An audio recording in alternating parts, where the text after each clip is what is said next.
Oops. Don't want to start the episode with that word.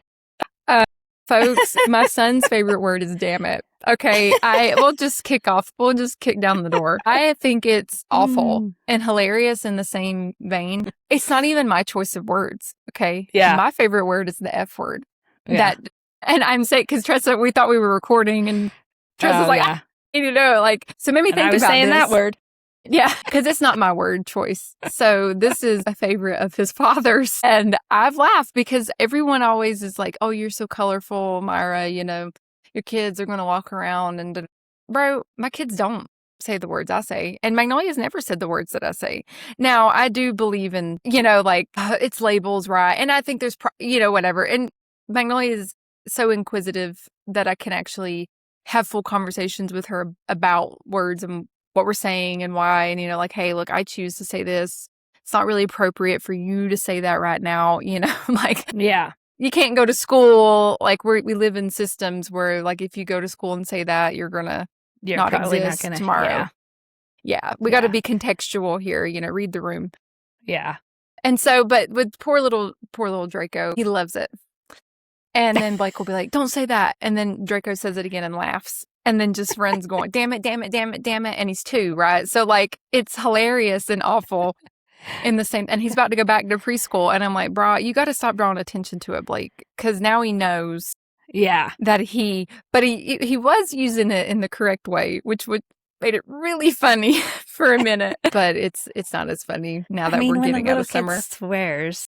It's so funny. I don't know how you can't laugh at it. It's just hilarious. They're little teeny voices and little bodies. I don't know. It makes me laugh too. Yeah, he's pretty funny saying it. It's not good, but whatever. That's Draco. Yeah, Yeah, I want to hear about CFD. I know you just got back from CFD, and it made me think because we went to a little amusement park in the mountains, and it's called Tweetsy, and it's all based on a train and railroad and stuff. But they have rides like CFD, you know, just less carny. Yeah, like a little more stable because they stay all the time.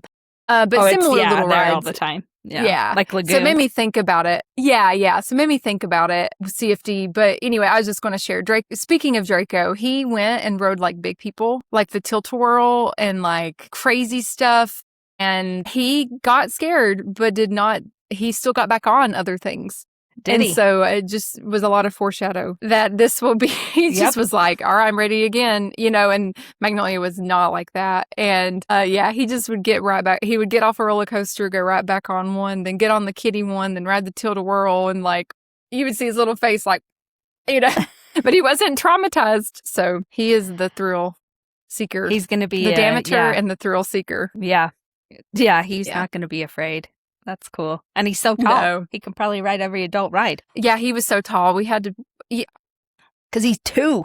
You wouldn't think he'd be on those rides yet. No, and like they would only let like the tilt-a-whirl, or there was one other one, and then like a scrambler. Yeah. And they would allow him to ride with an adult. With you know, guys, like they allowed it. Yeah. And so Blake would get on, and we were laughing, and I don't know. It was just joy. We laughed so much. It was a fun day. And I got a really ugly sunburn on my chest. Oh my and gosh. I know. And I always wear high neck tops, and I wore a scoop neck for the first time in my life. And so I have this like chest plate. It's the ugliest tan line. It will be horrible. And I should have worn something. It was high elevation. Yeah. Or high altitude sun, you know, like where you go up in elevation, and it was that'll do it to you. Yeah, it's a different kind of sun. Well, I did not ride any carnival rides at Cheyenne Frontier Days. I didn't even go to the carnival. I didn't even shop this year. It was just a weird year. No, I think I cruised through the first Saturday that I went to the concert. Megan and we cruised through the Boot Barn real quick, and that's the only thing I did. It was so hot. It was brutally hot, like, and that heat just takes it out of you, you know? And honestly, hopefully I don't cry, but I was not wanting to go at all. Yeah. With grief, you know, I just have not wanted to be around large groups of people, if I'm being honest. So I was dreading going and being on all day with people. Hard. You know, it was really hard. The first few days were tough. The first day, they added the rodeo Friday, which I was not happy about. So I had to get over there and then, like, you know, be in the box with clients and customers or whoever was in there that day. And it was just, I cried a lot that day. I cried with Kelly. I just cried cruising around, going to Target. It just was not, I just cried. Yeah. I cried a lot that first day. So then it got better. I mean, I just was like, you just try to embrace it. You're going to be here.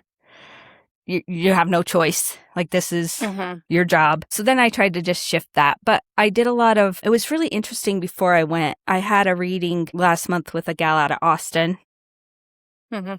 And she had told me, with your birthday coming up, we'll talk about this next time, but she's like, it's like a reset. She said, but with your grief and everything, you really do need more rest than you're getting. Well, I'm also working with another energy healer for my grief, and she has me do a lot of journaling. And before I was leaving, she texted me a whole bunch of journal prompts and said, you need more rest. And I laughed. I was like, oh yeah, the worst 10 days of my life, like you're going from dawn till midnight. You betcha. Yeah. But the funny thing is, Myra, this is how the universe works. Like, I did actually get some rest there, because the first night I didn't go. I just got my room set up.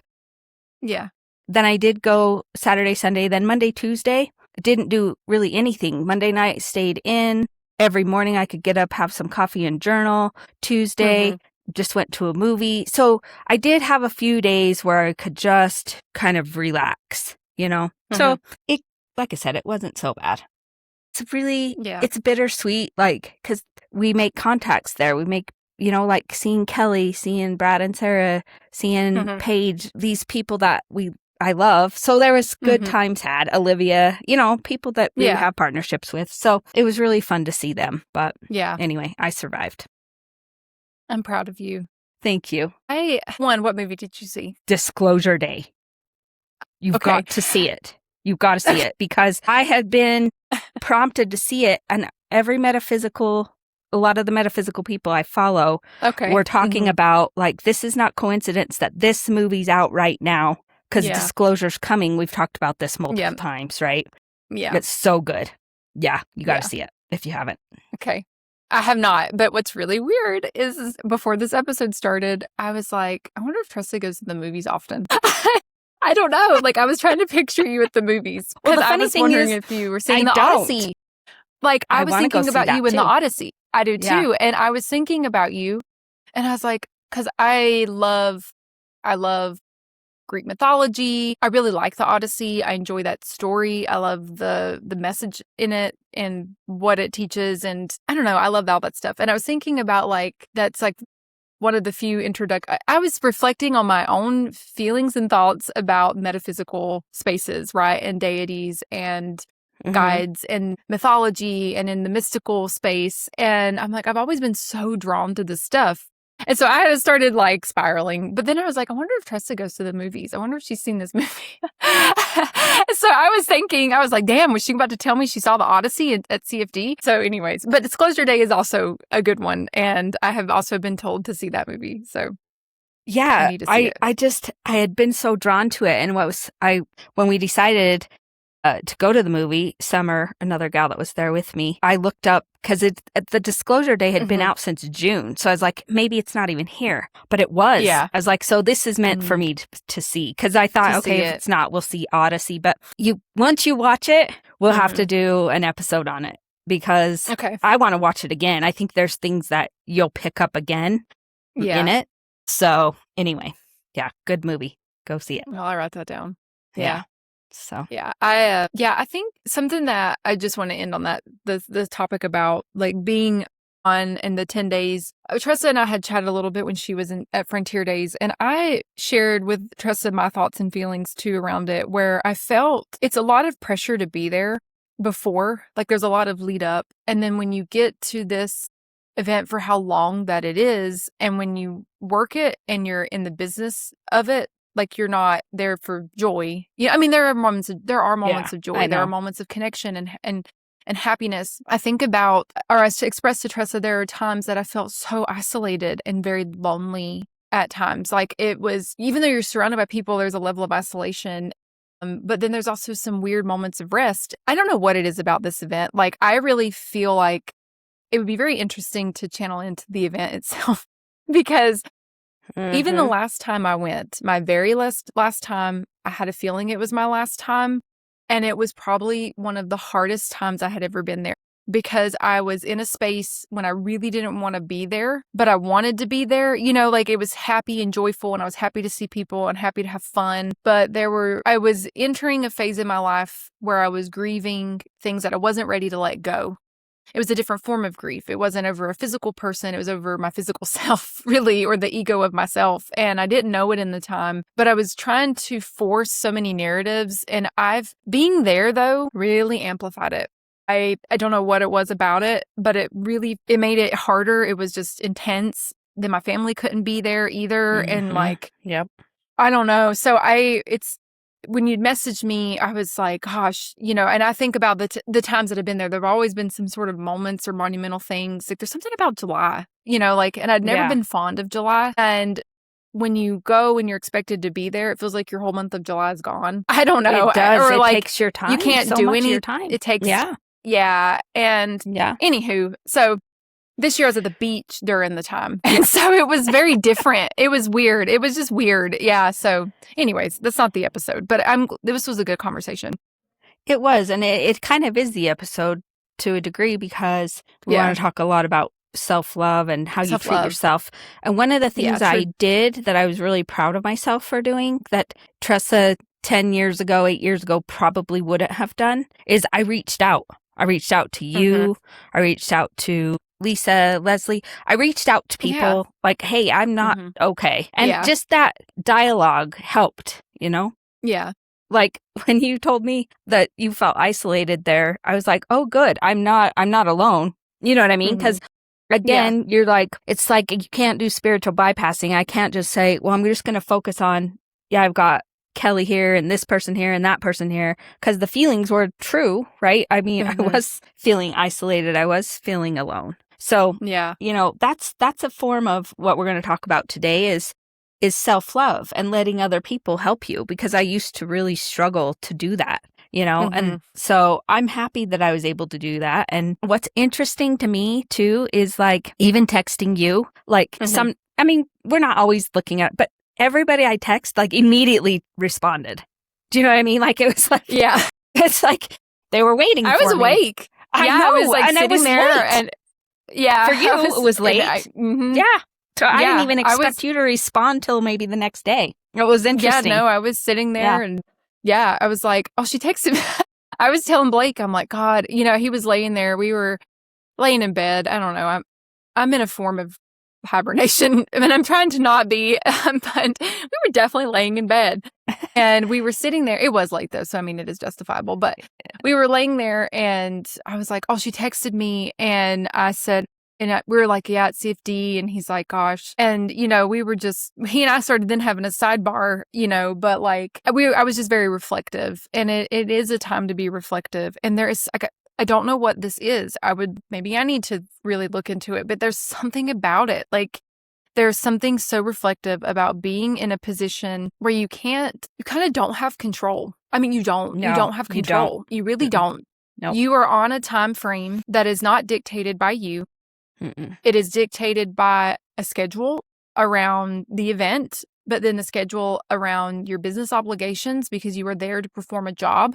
You are not there to relax. And I really think I don't know what it would be like to go there as like a guest. I would probably feel totally different, but I bet it would be really emotional, like some sort of release. You know what I mean? Like, I don't know. And so it's very interesting because we're not isolated very often. I feel like sometimes, I mean, you know, you have your quiet moments and you have your time, but that deep level, it is a really hardcore way to sit in self. Like, what is the self feeling? How do you feel about yourself? Where do you feel? Like, it's like it pinpoints different places and different emotions that I'd never felt anywhere else. I've never felt the emotions that I felt when I was at CFD.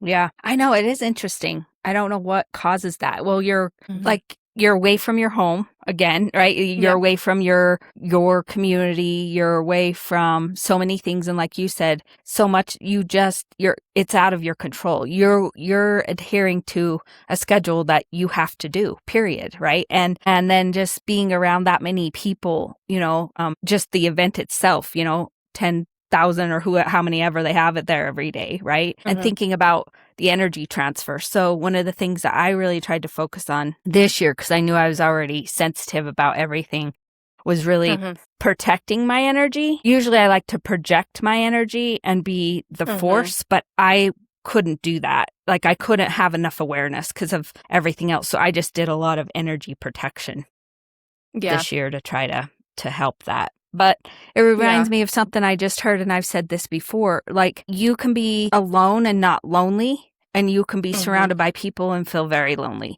Like, the people, that doesn't change your emotion, right? You can be with somebody and be more lonely than even if you're by yourself. So it's an interesting thing to think about. But it really is. Anyway. And, like, even along the self-love part, I mean, self-love. The thing that I also found really difficult is, like, when you're in these kind of situations, I really, and this is just me being truthful, I struggled with my own appearance while at CFD because when you have no control, I couldn't control the clothing that I wore, and it was very rigid, and I couldn't be comfortable for me. You know, during my pregnancy, I just kind of said, forget it, because I was miserable. And so there were days where I would try to be more comfortable for me because I just didn't, I mean, whatever. You know, you're at a different level of YOLO. You know what I mean? Like, whatever. You can't come for, you know. But the other years, I really struggled with my self-love while I was there. I struggled with the way I looked. I would wake up not feeling as rested or tired. And so then my appearance, but then you had to go be in front of people all the time. There was no like one day of recouping about being in front of people. Like, you had to show up and push yourself out there regardless of what you look like. And then you're seeing all these different people.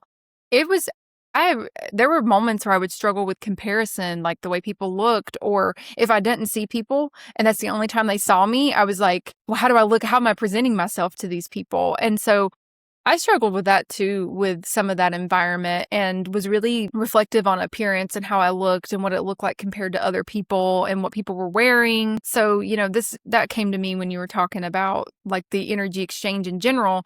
But like along the lines of the topic here, when you're around that many people, I think it's almost a little natural to dip into that self-comparison a little bit, because you're just seeing these different walks of life, different outfits, different clothing, different appearances, different body, like, I mean, the way people carried themselves. And like, I'm not a rodeo person. I'm not in that culture. And so I just felt like at times like an imposter, you know, like you get into hell, I was listening to country when I was there, and I don't even really listen to country, but you know, like I know country, but it's not my like first thing I'm going to in the morning. So it just, you know what I mean? Like, it's like, I do. It's a very, It's interesting you say that, because you're right. Like, there's certain, in the past, we were supposed to wear Western shirts every single day. And there are certain days that we have shirts that we all have to wear to match for like Military Monday and our day and Breast Awareness Cancer, whatever day. But this year I did something a little different, because also preparing, like I was a lot like you in the past. Like, I'm not comfortable. I'm not a person who wears Western wear. That's not my style. So this year I wore a lot of dresses, like on the days that I didn't have to wear the shirts. I felt more comfortable. But it's interesting, on Tuesday, I wore my boots that I got the very first year with you that were red, white, and blue, right? And I've worn these. They're pretty comfortable, but I stand all day. Yeah. You know, because I'm greeting, I'm talking, I'm making sure everything is flowing in the box, blah, blah, blah, blah, blah. And my feet just haven't been the same.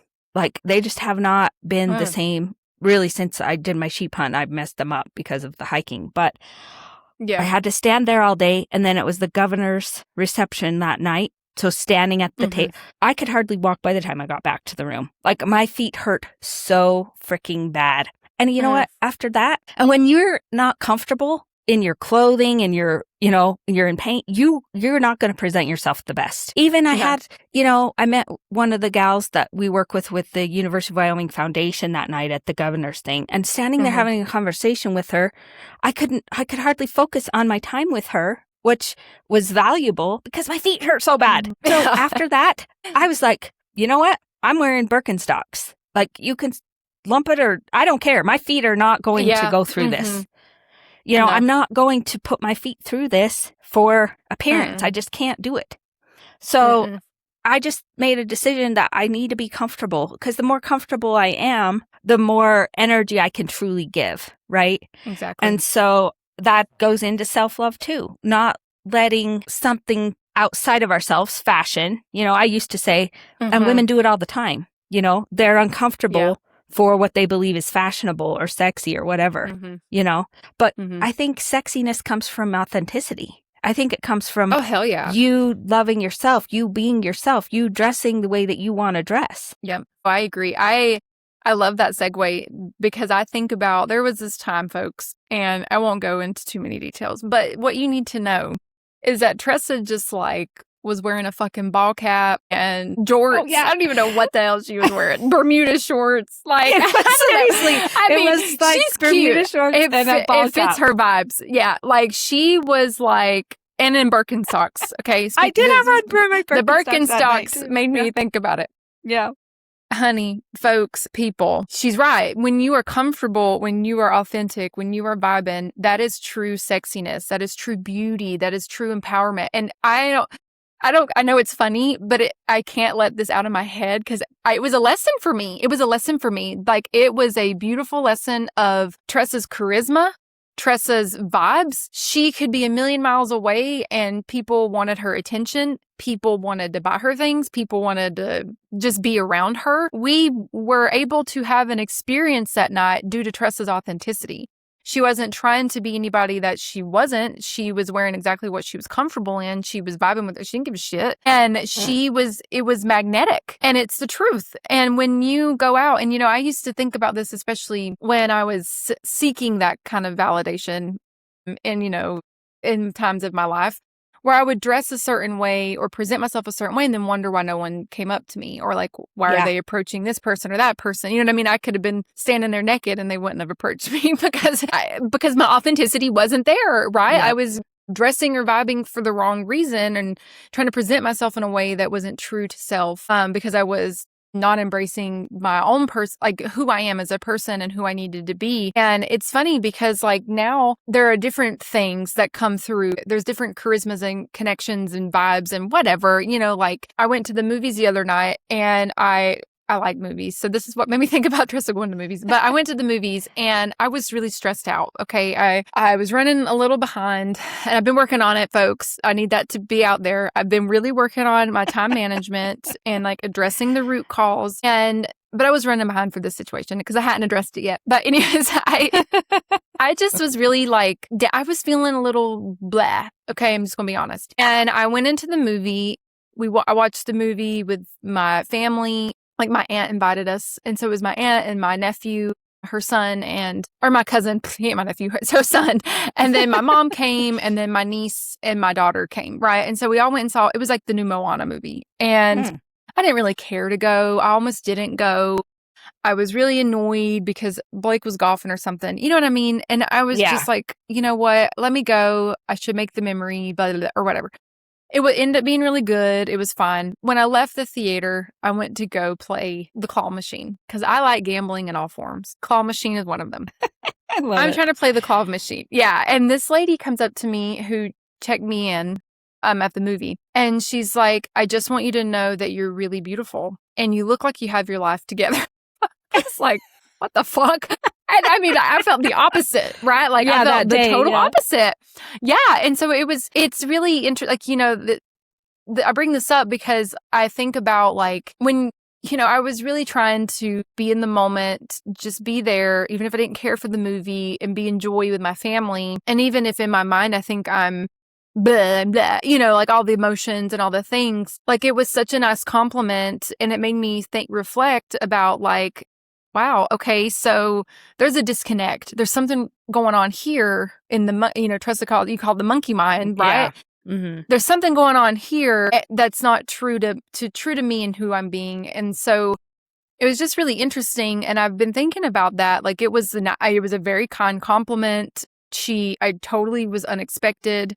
But I was over there playing claw machine, having fun. And she came over and approached me, in a fun, joyful element, and said what she said. And so I think it just really goes into I don't know. It's just being in your true true joy. I think it goes in hand. Self-love goes in hand with joy, peace. Oh, yeah. All of it, right? Like, I think about that connects to me or for me.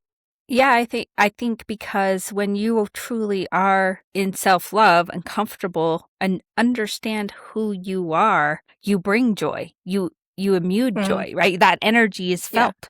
So, but I also think it's really cool how the universe helps us when we're open to it. Like you were kind of having an off day and this woman came and gave you, a complete stranger gave you a completely different perspective. I believe that's your angels, your guides, whoever kind of helping lift you up, right? Through a complete stranger. It made me think of, those first few days I was at Cheyenne Frontier Days. There were two people that came in as guests for they're friends with my boss and his wife. I don't hang out with these people very often.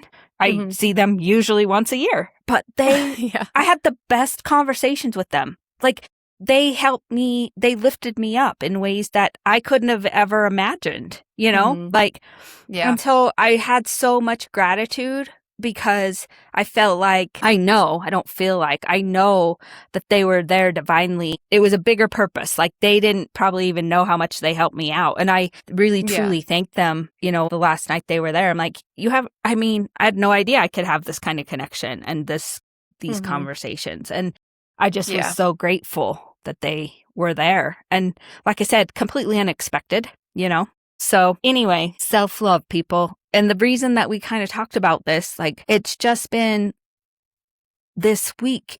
I don't want to dog on Ozempic, but I kind of do. It's just been so interesting this week how many conversations I was telling Myra before we started that I've had or seen friends that I hadn't seen in a while. And I'm like, well, what is wrong with them? Like they're so thin. So like, what's the word I'm looking for? Like just thin, way too thin. Right. And like, what is this doing to their body? I guess it made me think, and like I was telling Myra, is like our perception because of our programming is so heavy on this is what the body has to look like to get love, to have, whatever that is. And the night that Myra pointed out when I had on a ball cap and Bermuda shorts, like I truly was in a space where I felt really comfortable in my own skin. And that's what attracted people to me, right? Like we never bought a drink that whole night. It was a blast. No. We had a blast. It was amazing. I didn't have to get all gussied up and, perk up the girls and all the things, right? I didn't, and so it's just really thinking about what are you doing to yourself and why? Like, who is it for? And if, I've said this before, like, even when I went to get my eye surgery in June, I hadn't weighed myself in forever. And she's like, well, we have to weigh you. And I just shut my eyes. And she's like, are you shutting your eyes? She was a very judgy nurse. I'm like, yeah, because I don't want to know. I'm not interested in the number. I think it's very unhealthy. Yeah. And she was like, do you want me to tell you? I said, I just told, because it was in my guides again, it was in kilograms. I don't know how to convert that shit anyway. Yeah. She was so judgmental of me. I could feel it. And I was like, I think it's very unhealthy. I just stood in my truth. I'm like, we're way too connected to a number as our value. So yeah, that's my soapbox. I love it. I'm here for it. Yeah. It's just to wrap it up with that same subject. This has been a conversation I've had with my friend too this whole week, where I've been down on myself or something was going on and things weren't the right way. And it was kind of alarming, mostly less of like, I need to be a certain number or size or weight. It was just more alarming. It was very rapid and I didn't really understand. And so then I thought about my health and, where am I taking charge of my body? And it led me back to my caffeine consumption, which was unhealthy. So I'm spiking my cortisol. I'm stressing myself out. You know what I mean? Like there was a whole slew of things. But what's also interesting is we were talking about our appearances and like we were reflecting on 2022, like shining moments of 2022, I guess. And I was like, there's something about me. It's not even that I'm trying to be somebody else or to compare myself to standards, but it's hard to not, you know what I mean? Yeah, like it's hard to not see things. But I told her, I said, there's something off. Like I feel off. And that's different, guys. Like that's different. If you feel off, something's not aligning. Like I felt like the color gray. I don't know how else to explain it. Like I just felt bleh. Yeah. And something that I had to tune into myself, though, and I had to tune into my emotions and my feelings. And there's something else going on. And like today, I feel better than I felt in the last, like, probably month, and I've made some healthier choices for my body. Like, I don't need that much damn caffeine. Like, I don't need 3 espressos and 6 Coke Zeros a day plus water. You know what I mean? Like, Yeah. Like, that's a little alarming, right? Or also, too, like, I added movement back in again, like, because I'd stopped moving. You know what I mean? Like, there was little things here and there. But emotionally, I've been really embracing detachment. And so when I stopped attaching to this, like, I'm not this number, like all the crazy stuff, things started moving. And it's been very interesting. And so I think tuning into what you really need to feel that authentic, joyful, beautiful expression of self and to embody what self-love means for you is different than what self-love or that expression means for someone else too. But it's okay to be reflective. I think it's okay to be reflective. I think it's okay to say, hey, I don't think I'm not feeling my best. Something feels off. But where is that feeling coming from? Is it coming from beauty standards? Is it coming from influence of others, et cetera, or is it coming from tuning in to what's going on the inside? Yeah, I think the tuning in is vital because we're unique, right? Everybody is different. And, you kind of figured it out. Like, I think we all need like three simple things always, right? Body movement is important. Our body has to have some movement. Water and sun. Like, I mean, I try to go out every day and just connect into that vitamin D energy. I think those 3 simple things, and like when you start to get off track with certain things that your body is used to, it's going to feel odd, right? And I think that's good that you tuned in and really go, what is this? So. Yeah. Wait, before we go, if you guys make it to the end of this, you said it. I've had someone else this week, another light worker, tell me that every session that she has had with a client, the number one thing said to her is everyone needs sun. So there's something about the sun right now, especially like you need the sun. So sun, folks, sun. And this weekend and last week, I've been in the sun. And so those are some of the things that have changed where it's been out and about. I mean, I got too much sun, but I didn't protect myself like I should have. Yeah. But like, I've felt so happy over the last several days, and I've done activities that involved heavy amounts of the sun. So sun right now, folks. I agree. We're onto something because I've told multiple clients this week, and that's not usually something I'll say, but it's come to me. She said the same thing. Yes, get out in the sun. So there's something there. So get out in the sun, people. Yes, the sun. All right. Well, until next time, keep your vibrations way high and stay sassy.